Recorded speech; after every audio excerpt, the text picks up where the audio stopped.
नमस्कार, एनटिभी कोहलपुर समाचारमा स्वागत छ। म दुर्गा भट्ट। सुरुमा प्रमुख समाचार। आज टीकाको दोस्रो दिन मान्यजनबाट टीका जमरा र आशीर्वाद लिने क्रम जारी। टीका थाप्न जानेहरूको चहल पहलमा भने सामान्य। चाडपर्वमा खचाखच भरिने सवारीका साधनहरू यस वर्ष भने रित्तै। स्वास्थ्य मापदण्ड पालना गर्दा पनि यात्रु नआएपछि यातायात व्यवसायी निराश। नेपालमा आज 2725 जनाको कोरोना परीक्षणमा 570 जनामा संक्रमण पुष्टि, थप 15 जनाको मृत्यु। पाकिस्तानको पेशावर शहर स्थित एक मस्जिदमा भएको बम विस्फोटमा कम्तीमा 7 को मृत्यु, 70 जना घाइते, मारिने अधिकांश बाल बालिका। र जारी इन्डियन प्रिमियर लिग क्रिकेटमा किङ्स 11 पन्जाबको शानदार जित। आज दिल्ली हैदराबादसँग प्रतिस्पर्धा गर्दै।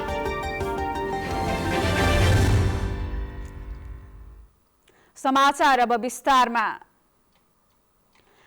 आश्विन शुक्ल एकादशीका दिन आज पनि मान्यजनबाट नवदुर्गाको प्रसाद ग्रहण गर्ने क्रम जारी छ। विजया दशमीका दिनदेखि सुरु भएको नवदुर्गाको प्रसाद स्वरूप टीका र जमरा लगाउने क्रम कोजाग्रत पूर्णिमाका दिनसम्म जारी रहन्छ। नेपालीले आश्विन शुक्ल प्रतिपदादेखि आश्विन शुक्ल पूर्णिमासम्मको 15 दिन बडा दशैं पर्व भव्य रूपमा मनाउँछन्। आश्विन शुक्ल प्रतिपदाका दिन वैदिक विधिपूर्वक दशैं घरुवा पूजा कोठामा स्थापना गरिएको घडाको अभिषेक सहित टीका र जमरा लगाउने विजया दशमीका दिन बिहान देवी विसर्जन गरेपछि नै सुरु हुन्छ।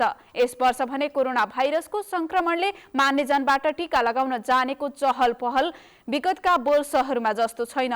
धेरै जसो मानिसहरू परिवारमै सीमित रहेर पर्व मनाएका छन्। नजिकको परिवारका सदस्यहरू पनि काम विशेष टाढा रहने भएकाले कोजाग्रत पूर्णिमाका दिनसम्म टीका लगाउन हिँड्नेहरू हुन्छन्।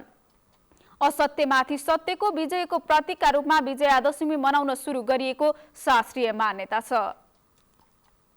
हरेक वर्ष दशैंमा उत्साहित हुने यातायात व्यवसायीहरू यसपटक भने निराश बनेका छन्। दशैं तिहार जस्ता चाडपर्वमा महिना दिनसम्म खचाखच यात्रु भरेर गुड्ने गरेका सवारी साधनहरू अहिले रित्तै भएका छन्। बुटवल स्थित लुम्बिनी बस पार्कमा रहेका टिकट काउन्टरहरू खाली देखिन्छन्। बस पार्कमा यात्रुहरू भन्दा बढी गाडी मालिक र स्टाफहरूको मात्र भिडभाड देखिन्छ भने सरकारको निर्देशन अनुसार स्वास्थ्य सुरक्षा मापदण्ड अपनाएर गाडी चलाए पनि यात्रुहरू नआएको व्यवसायीको गुनासो छ। बस व्यवसायीहरूले कुल यात्रुवाहक सवारी साधन मध्ये 50% मात्र सडकमा गुडेको र 25% मात्र यात्रुहरू बोकेर गुड्नुपर्ने बाध्यता रहेको बताएका छन्। यात्रु अभावका कारण कतिपय अवस्थामा गाडी मालिकले उल्टै घरबाट खर्च गर्नु परेको उनीहरूको भनाइ छ। सरकारले यातायात सञ्चालन गर्नका लागि स्वास्थ्य सुरक्षाका उपायहरू अपनाएर मापदण्ड अनुरूप सवारी साधन चलाउन निर्देशन गरेको भए पनि यात्रुहरू नआएको देखिन्छ।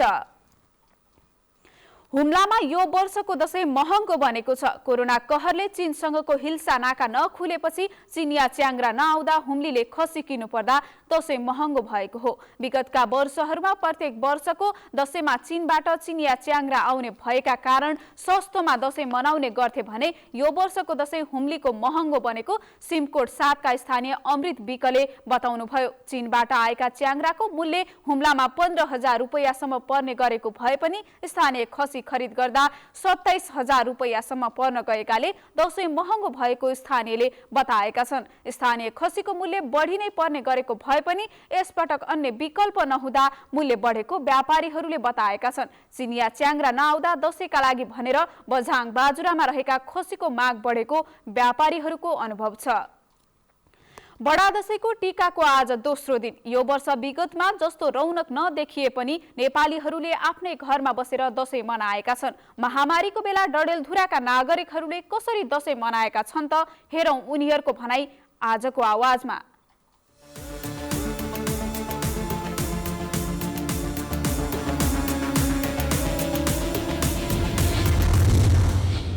यसपालिको दशैं अलि पृथक रह्यो।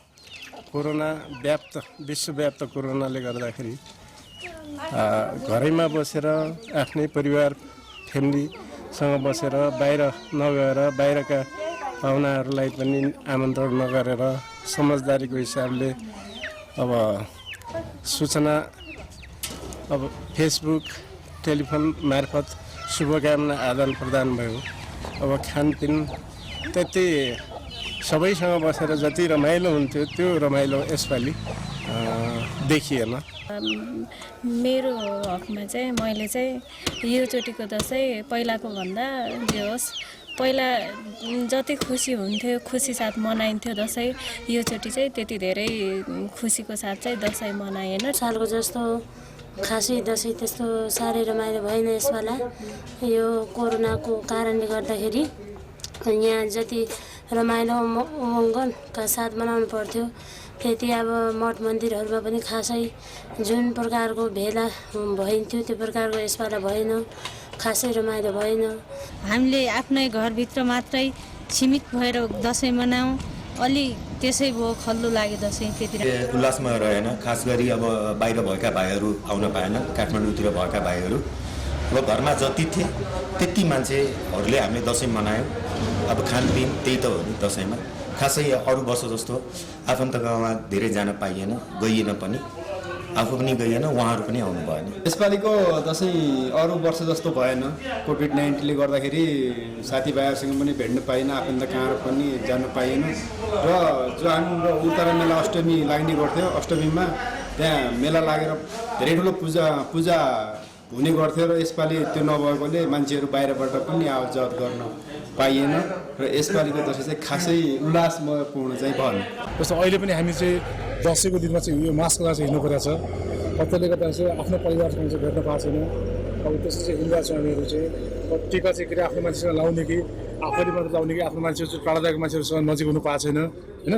अब त्यही हो। अब समस्या चाहिँ के हो भने नजिक भएको मान्छेहरू चाहिँ हामी टाढा छौँ, मास्कको भरमा चाहिँ हामी एकअर्कासँग चाहिँ नजिक छौँ। कोरोनाको यो महामारीमा कोही त कोरोना छ कोही त छैन भनेर हामीले सजगता अपनाएर टिकालाई पनि हामी अर्को वर्ष टिका मनाउन सकिन्छ, यो वर्ष हामी यो महामारीबाट बच्न सक्यौँ भने सधैँका लागि दसैँ मनाउन सकिन्छ भनेर हामी घरमै।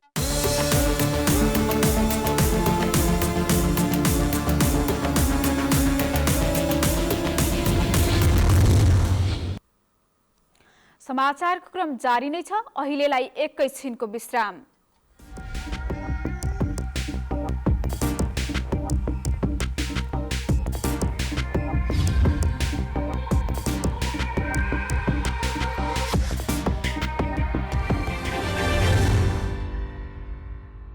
लामो समयसम्म हामी बन्दाबन्दी वा चाहिँ निषेधाज्ञा लागू गरेर चाहिँ सङ्क्रमण दरलाई नियन्त्रण गर्ने बाटोमा अगाडि बढ्न सक्ने अवस्था रहँदैन। आवश्यकता अनुसार हामी एरिया बन्दी गरेर चाहिँ ट्रेसिङको काम अगाडि बढाउनेछौँ। अन्यथा हामी आर्थिक क्रियाकलाप सँगसँगै महामारी विरुद्धको लडाइँ अगाडि बढाउनु पर्नेछ। त्यस अर्थमा सम्पूर्ण दाजुभाइ दिदीबहिनीहरूले सकेसम्म चाहिँ आवश्यकताभन्दा बढी गतिविधि मुभमेन्टहरू नगर्नका लागि म अनुरोध गर्न चाहन्छु।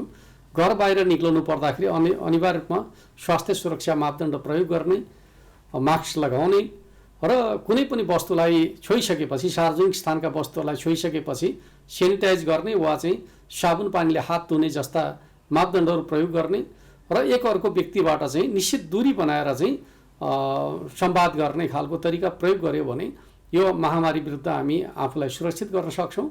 त्यो दिशामा सम्पूर्ण दाजुभाइ दिदीबहिनीहरूको सहयोग हुनेछ भन्ने विश्वास र अपेक्षाका साथ म हार्दिक अनुरोध गर्न चाहन्छु। जनचेतनाका लागि लुम्बिनी प्रदेश सरकार, मुख्यमन्त्री तथा मन्त्री परिषदको कार्यालय रूपन्देही। नेपालीहरूको महान चाड विजयादशमी, तिहार र छठ पर्वको यो सुगन्ध उपलक्ष्यमा नेपालमा रहनुभयो र नेपालभन्दा बाहिर रहनुभएका आम नेपाली चाहिँ जनसमुदायहरू र कर्णालीवासी चाहिँ आम चाहिँ जनसमुदायहरू र सबैमा विजयादशमीको शुभकामना व्यक्त गर्न चाहन्छु। अहिले विश्व एउटा ठुलो महामारीको बीचबाट गुज्रिएको चाहिँ छ र अहिले विश्वमा कोभिड-19 भाइरसको महामारीबाट आक्रान्त छ। कर्णाली पनि त्यसबाट अझै रहन सकेको छैन। यो पटकको चाड मनाउँदा निकै आम नागरिकहरूले सजगता अपनाउनु पर्नेछ र यसलाई सामान्य रूपमा नबुझिकन यो महामारीबाट हामी जोगिनका लागि, बच्नका लागि उच्च सावधानी अपनाउनु जरुरी चाहिँ छ। त्यसो हुँदा धेरै ठुलो भिडभाड गर्ने, धेरै जसो भेटघाट गर्ने भन्ने भन्दा पनि जो हामी जहाँ छौँ, जुन ठाउँमा चाहिँ छौँ त्यही ठाउँबाट यो नेपालीहरूको महान चाड दसैँ मनाउनका लागि म हार्दिक आग्रह अपिल गर्दछु र यो सबभन्दा पहिला रोगबाट जोगिनका लागि सबैले ध्यान दिउँ। यदि हामी बच्यौँ जोगियौँ भने यस्ता दसैँहरू हाम्रा जीवनका लागि धेरै पटक आइरहनेछन् र सबैले उच्च सतर्कता अपनाएर दसैँ मनाउनका लागि हामी अपिल सहित फेरि पनि सबैलाई शुभकामना व्यक्त गर्छु। विश्रामपछि समाचारमा पुनः स्वागत छ। अब बाँकी समाचार।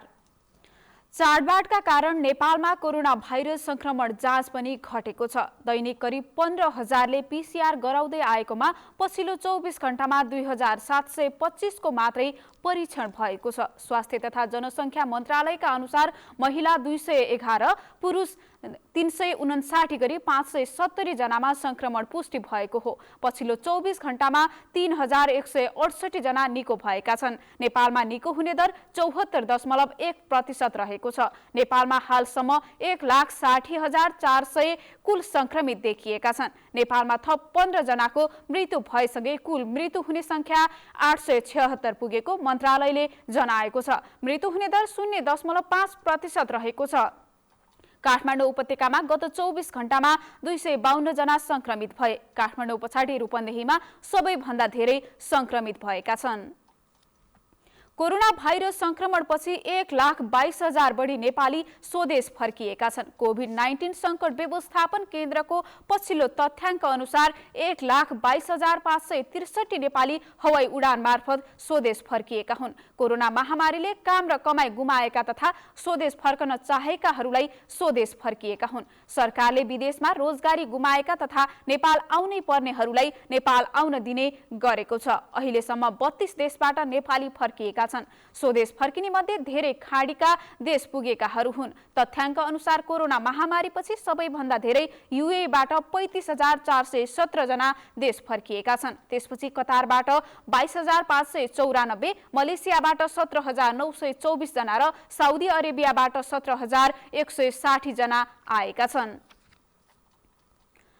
पालेका खसी, बोका र बाख्रा सहकारीद्वारा सामूहिक रूपमा संकलन गरी बजारीकरण हुन थालेपछि बाँकेको ग्रामीण क्षेत्रका महिलाहरू आत्मनिर्भर बन्दै गएका छन्। बाँकेको ढकेरी स्थित सामाजिक उद्यमी महिला जिल्ला सहकारी संघले सञ्चालन गरेको केन्द्रमा खसी, बोका र बाख्राहरू बेचेर राम्रो आम्दानी गर्ने गरेको उनीहरूले बताएका छन्। गाउँपालिका वडा नम्बर 9 ढकेरीमा रहेको सङ्घर्षशील सामाजिक महिला उद्यमी सङ्घकी अध्यक्ष दुर्गा पौडेलले समूह र सहकारीमा आबद्ध महिला दिदीबहिनीहरूले पालेका खसी, बोका पहिला अन्दाज गरेर बेच्दा अति नै घाटा बेहोर्नु परेको, तर अहिले घरबाटै तौलेर बेच्दा फाइदा हुने गरेको बताउनुहुन्छ। बाख्रा पालेर यहाँका किसानले राम्रो आम्दानी गर्ने गरेका छन्। बाख्रा पालनबाट आम्दानी बढ्दै गएको देखेर बाख्रा पाल्ने किसान पनि दिनदिनै बढ्दै गएको सङ्घका बजार व्यवस्थापक नवीन कुमार साहुले बताउनुभयो। पक्कै पनि यो अवसरको रूपमा छ। हामीले हाम्रा किसानका उत्पादनहरूलाई बजारसम्म पुर्याउन पाएका छौँ। काठमाडौँको चाहिँ हाम्रो राष्ट्रिय बजार र यहाँको स्थानीय बजारमा हामीले चाहिँ हाम्रा उत्पादनहरूलाई चाहिँ सहज रूपले बिक्री वितरण गर्न पाएको अवस्था छ। समूहमा आबद्ध ग्रामीण महिलालाई सहकारी मार्फत उद्यमसँग जोड्न विभिन्न क्षेत्रमा सहयोग गर्दै आएको भेरी वातावरणीय विशिष्टता समूह बी ग्रुपका फिल्ड कोअर्डिनेटर रामराज कठायतले ग्रामीण महिलाको आय स्तर बढाउने उद्देश्यले बाँकेको राप्ती सोनारी 8 ढकेरीमा हेफर इन्टरनेसनलको आर्थिक सहयोग तथा प्राविधिक सहयोगमा सङ्घले सो सङ्कलन केन्द्र निर्माण गरी सञ्चालनमा ल्याएको जानकारी दिनुभयो।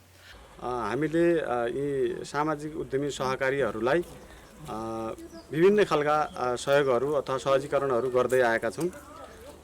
विशेषतः सहकारीमा आबद्ध भएका साना किसानहरूले गरेका उद्यमहरू पशु बिमा र पशु व्यवस्थापन तालिमहरू हामीले सञ्चालन गर्ने गरेका छौँ। त्यसपछि सहकारीमा आवश्यक विभिन्न खालका नीति नियमहरू बनाउनका लागि हामीले प्राविधिक सहयोगहरू पनि गर्दै आएका छौँ। 15 वटा प्रारम्भिक सामाजिक उद्यमी महिला सहकारीबाट बाख्रा, खसी र बोका सङ्कलन गरी सङ्घमा पुर्याउने गरेको छ। सङ्घले खसी, बोका प्रारम्भिक सामाजिक महिला सहकारीबाट जिउँदो 520 रुपियाँ प्रति किलो किनेर 530 देखि 35 सम्ममा बेचिरहेको सो सङ्कलन केन्द्रले 1946 वटा खसी, बोका चालु आर्थिक वर्षको असोज महिनासम्म 3,09,40,800 61 रुपैयाँ 50 पैसा बराबरको कारोबार गरेको जनाएको छ भने गत वर्ष सङ्घले 3111वटा खसी बोका बिक्री गरेर 4,30,52,957 रुपैयाँ बराबरको कारोबार गरेको थियो। यो वर्ष कोभिड-19 का कारण खसी बोकाको बजार प्रभावित भएको सङ्घका बजार व्यवस्थापक साहुले बताउनुभयो। नेपाल टेलिभिजनका लागि रुद्र सुवेदी, लुम्बिनी प्रदेश, बाँके, नेपालगञ्ज। कञ्चनपुरको भीमदत्त नगरपालिकाले स्वास्थ्यको पहुँचबाट टाढा रहेका ग्रामीण बस्तीहरूमा स्वास्थ्य शिविर सञ्चालन गर्ने गरेको छ। मेयर गाउँघर स्वास्थ्य शिविरका नामबाट गाउँ टोल र ओडाहरूमा कार्यक्रम गर्ने गरिएको छ। स्वास्थ्य सेवाका हिसाबले कम पहुँच भएका विपन्न बस्तीहरूमा भीमदत्त नगरपालिकाले स्वास्थ्य शिविर सञ्चालन गरी सेवा प्रवाह गर्ने गरेको छ।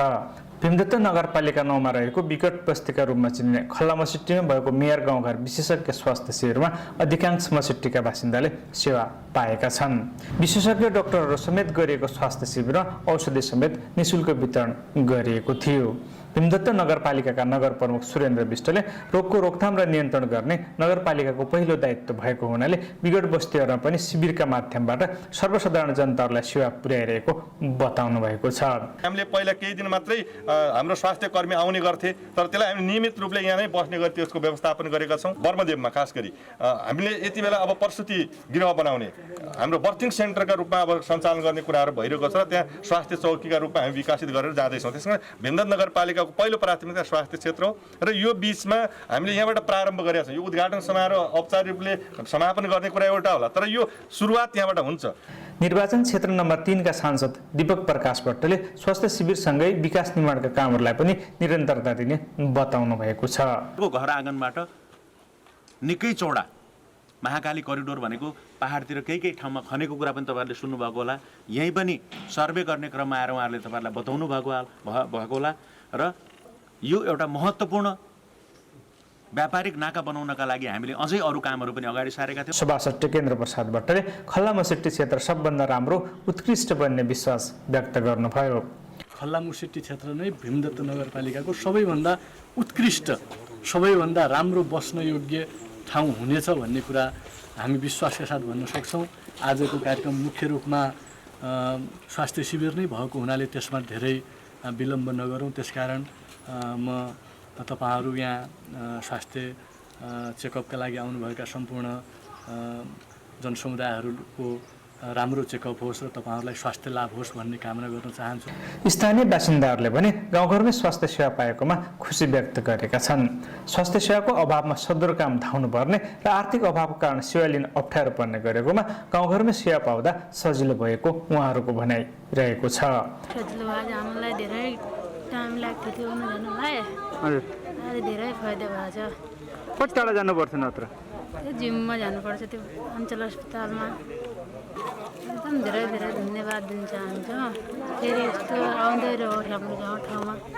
पालिकाको विकट क्षेत्र भएको हुनाले यहाँ स्वास्थ्य जो शिविर आयो एकदमै यहाँका जनताहरू हर्षित छन्, खुसी छन् र यहाँको जुन उपचार गर्न नसक्ने जुन बिरामीहरू छन् उनीहरू पनि खुसी भएर चाहिँ हाम्रो चाहिँ यहाँ निःशुल्क उपचार हुन्छ भनेर हर्षका साथ आएका छन् र यो उपचार यो शिविरले धेरै यो खल्लामसिट्टीका जनताहरू को उपचार हुने र उनीहरूको जाँच चेक हुने भएको हुनाले सबै खुसी छन् र हामी पनि खुसी छौँ। राम्रो भएको छ, एकदमै राम्रो भएको छ र यसका लागि चाहिँ आगामी चाहिँ दिनमा पनि यसको चाहिँ आवश्यकता पर्ला। स्थानीय सरकारले यस प्रकारका शिविरहरू समय समयमा ल्याउनु पर्ने समेत उहाँहरूको माग रहेको छ। रामसिंह टौना, एनटिभी कोवलपुर, सुदूरपश्चिम प्रदेश, कञ्चनपुर। समाचारको क्रम जारी नै छ, एकैछिनको विश्राम।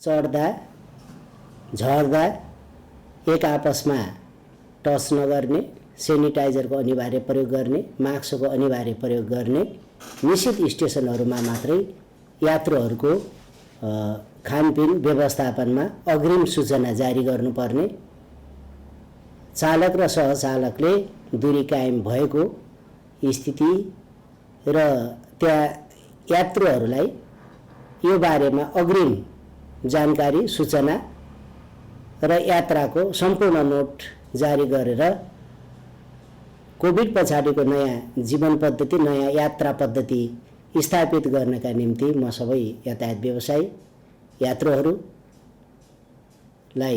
विशेष अनुरोध गर्न चाहन्छु। जनचेतनाका लागि लुम्बिनी प्रदेश सरकार, आन्तरिक मामिला तथा कानुन मन्त्रालय, रूपन्देही। तपाईं एनटिभी कोहलपुर हेर्दै हुनुहुन्छ। अब बाँकी समाचार। दाङमा जनता आवास कार्यक्रम अन्तर्गत 267 घर निर्माण हुने भएका छन्। आर्थिक रूपमा विपन्न र लोपोन्मुख जातिका लागि जिल्लामा सञ्चालित यो कार्यक्रम अन्तर्गत गत आर्थिक वर्षमा छनौट भएका 267 घर चालु आर्थिक वर्षमा निर्माण हुने भएका हुन्। शहरी विकास तथा भवन निर्माण डिभिजन कार्यालय दाङका प्रमुख अनन्त कुमार देवका अनुसार यो कार्यक्रम अन्तर्गत रोल्पामा 112, प्युठानमा 110 र पूर्वी रुकुममा 46 घर निर्माण हुने भएका छन्। चालु आर्थिक वर्षमा यी 4 जिल्लामा थप 65 घर निर्माणका लागि छनौट भएका छन्। सरकारले उक्त कार्यक्रम अन्तर्गत प्रत्येक वर्ष दलित समुदायका अति विपन्न तथा लोपोन्मुख जातिका लागि घर निर्माण गर्दै आएको छ। विगत 2 वर्षमा दाङ, रोल्पा, पूर्वी रुकुम र प्युठानमा लुम्बिनी प्रदेश सरकारले जनता आवास कार्यक्रम अन्तर्गत 252 घर निर्माण सम्पन्न गरिसकेको छ। आफ्नो जग्गा भएका तर आर्थिक अभावका कारण घर निर्माण गर्न नसकेका दलित, विपन्न, मुस्लिम, सीमान्तकृत, अल्पसंख्यक लगायत समुदायका लागि घर निर्माण गर्दै आएको प्रमुख देवले बताउनुभयो। अब अन्तर्राष्ट्रिय समाचार।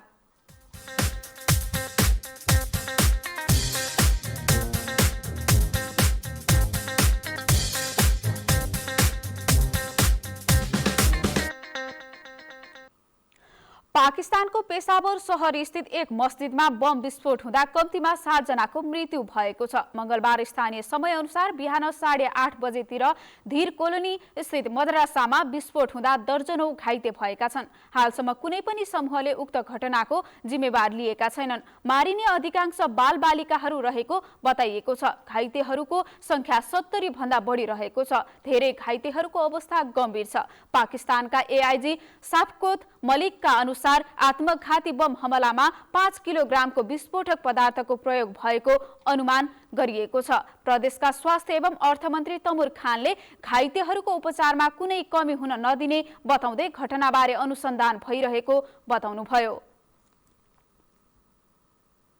अब आर्थिक समाचार।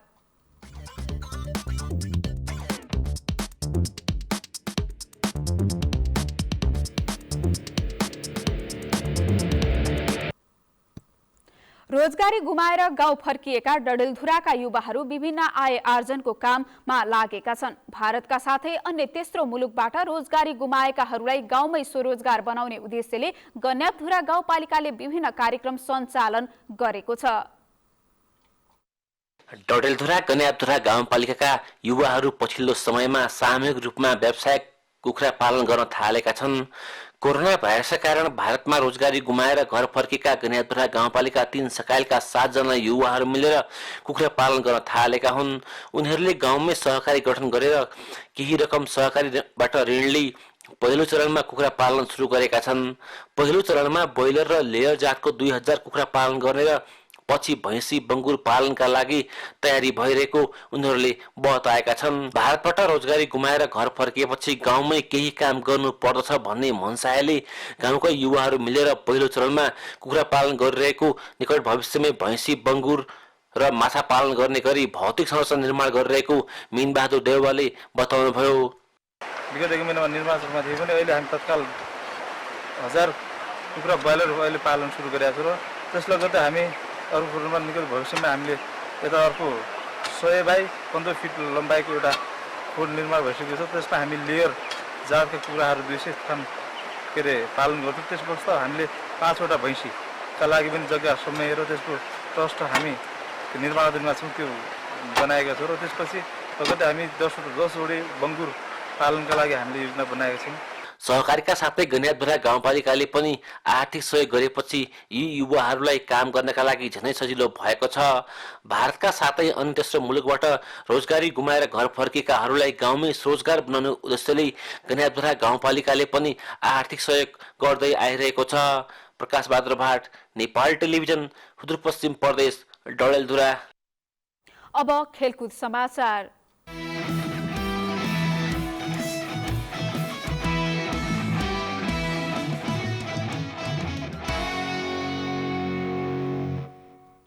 किङ्स 11 पन्जाबले युएईमा जारी इन्डियन प्रिमियर लिग क्रिकेटमा कोलकाता नाइट राइडर्समाथि शानदार जित निकालेको छ। शारजाहमा गैराती भएको खेलमा पन्जाबले कोलकातालाई 8 विकेटले पराजित गरेको हो। कोलकाताले दिएको 150 रनको लक्ष्य पन्जाबले 18 ओभर 5 बलमा मात्र 2 विकेट गुमाएर पूरा गर्यो। आज दिल्ली क्यापिटल्सले सनराइजर्स हैदराबादसँग प्रतिस्पर्धा गर्दैछ। नेपाली लेग स्पिनर सन्दीप लामिछाने आबद्ध दिल्लीले दुबईमा हैदराबादसँग खेल्ने खेल नेपाली समय अनुसार बेलुका 7:45 बजे सुरु हुनेछ।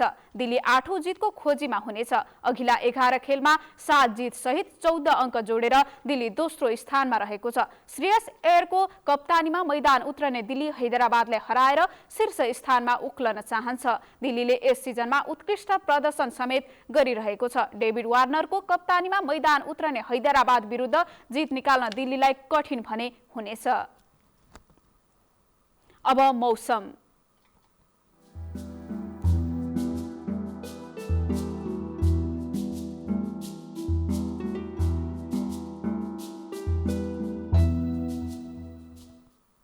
देशका पूर्वी प्रदेशमा आंशिक बदली रही बाँकी भूभागमा मौसम सामान्यतया सफा रहेको छ। देशका पहाडी भूभागमा आंशिक बदली रही अन्य भूभागमा मौसम सामान्यतया सफा रहनेछ। प्रदेश 1 का 1-2 स्थानहरूमा भने हल्का वर्षाको सम्भावना रहेको मौसम पूर्वानुमान महाशाखाले जनाएको छ। अब मौसम सम्बन्धी थप विवरण।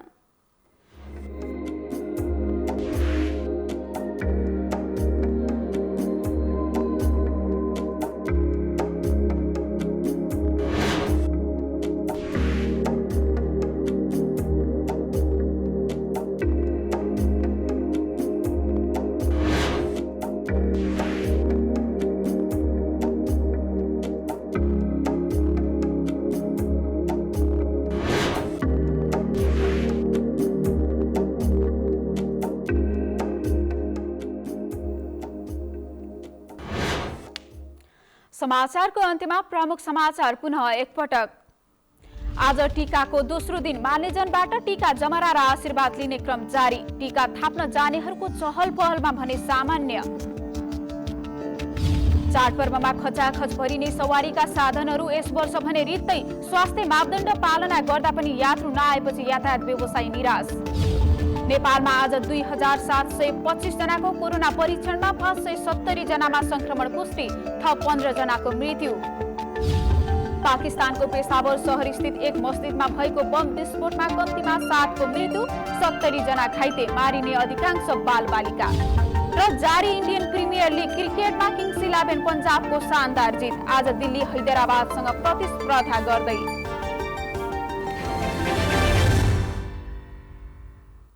हवस् त अहिलेलाई समाचारको सिलसिला यति नै। बिदा दिनुहोस्। नमस्कार।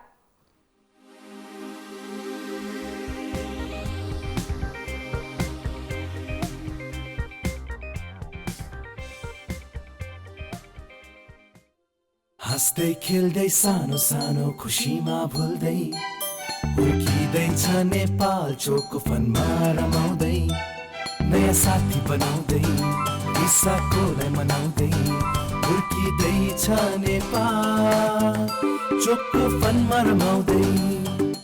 नेपालको सर्वाधिक लोकप्रिय chocolatey wafer Choco Fun. Choco Choco Choco Choco Choco fun.